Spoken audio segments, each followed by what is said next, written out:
Notes on Leadership. Hello, thank you for joining me. This Notes on Leadership is going to speak a lot to scouting and other leaders involved with youth groups, but by extension, schools could apply, other things. So I think it has value outside of that, but that's really what's driving it. And we might think about a compliment that Scoutmaster Jim paid me. That was, I don't remember his exact words, but to effect that I'm very good about considering the feelings and needs of parents and their relationship with their children. And the reason is because I've been through something.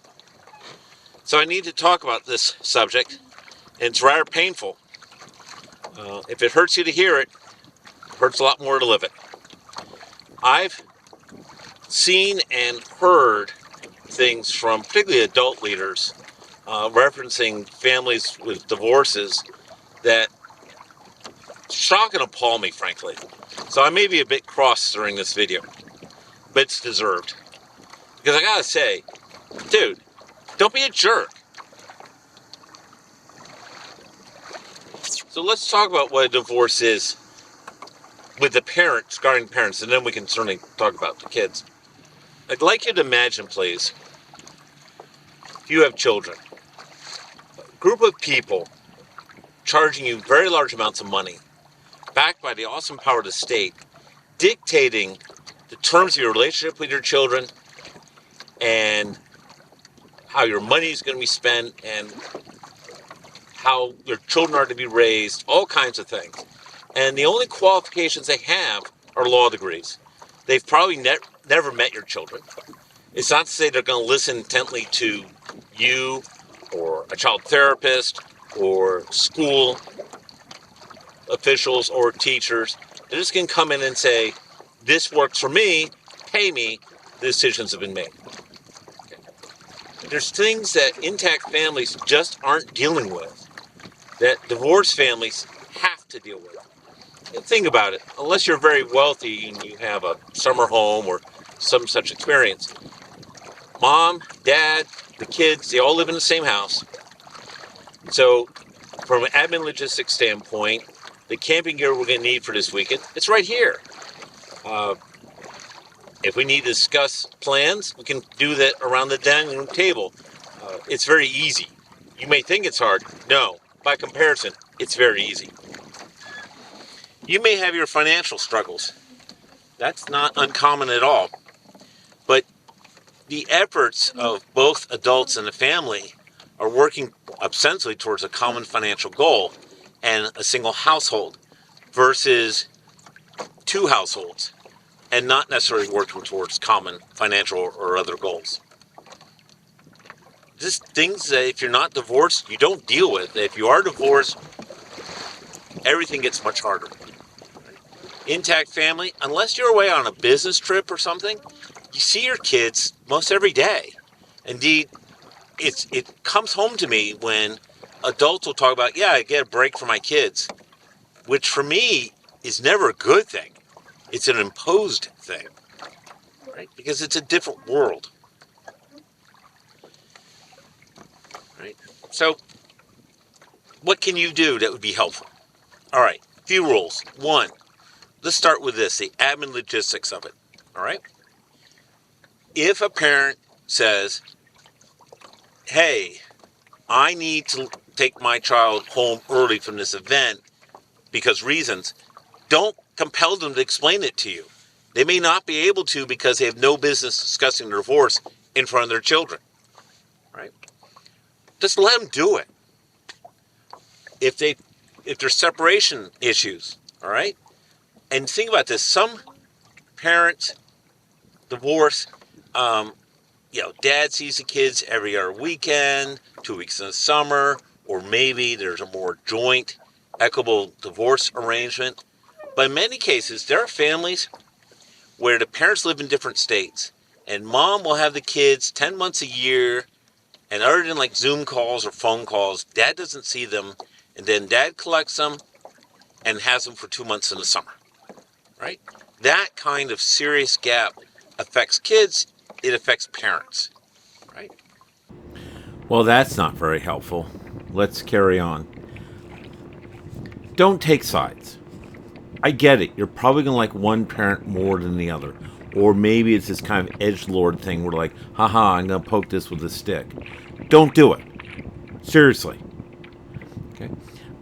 Keep in mind that many people will perceive, and in many cases rightly so, that my ex tried to destroy me, tried to ruin me, damaged my life, and it's all I can do to be a good parent and co-parent with this person.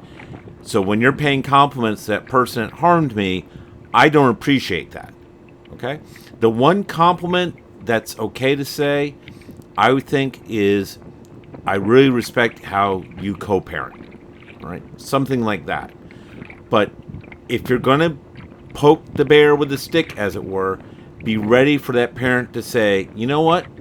This troop is hostile. Maybe we should find another troop to be in.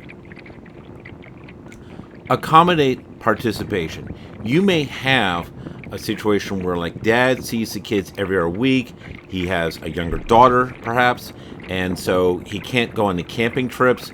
And if his son goes on a camping trip, then he doesn't see his son for 4 weeks instead of just 2. All right, that's pretty emotionally awful.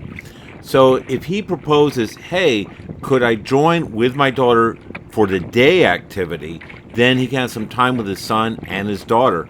And it's typically a pretty easy accommodation to make in most cases, so make the effort. As I alluded to earlier, sometimes one parent is indifferent or even hostile to scouting. So recognize another parent may be trying to thread a needle, and you may have to allow the hostile parent to take the kids away for a few hours sometimes, or make some other adjustments. And if you derail this, you're probably derailing scouting for the entire family. Let's talk about the kids. Now, I don't feel like a super expert on this one in a way, because when my parents got divorced, I was in my 20s and just finishing up college. But even then, there was some awkwardness and some pain and some challenges and difficulties. So I think with the kids, we need to be very empathetic, willing to listen, willing to accommodate and support them.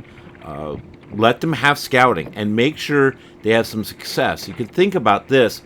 If a scout's parents are getting or just got divorced, it's not it was a happy family and then one day it stopped being happy. This has probably been building for quite some time with a lot of tension and anger in the household they're growing up in. And if we can give them some real success in scouting during a divorce or right after that, think about they've got something really positive that's working for them. So really lean into rank advancement opportunities, other forms of like achievable success that they could have. One last thought I want to share with you before we go. We are bound by the scout law in scouting, scouts and adults. And the scout law says a scout is friendly. We are a brother or sister to all other scouts. A scout is kind. We never do anything that's mean-spirited or bullying or such. A scout is loyal. A scout is helpful. The scout law compels us to make these accommodations to help scouts and adults who are dealing with divorce.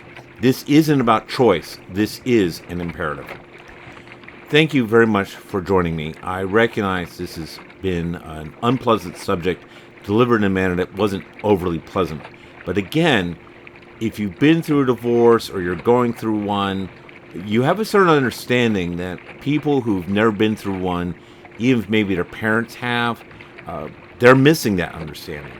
And in the same vein, those of us who didn't experience divorce as children, there's a lot of stuff we don't know. So again, being thoughtful, being empathetic, makes a real difference. So thank you very much for joining me. Take care.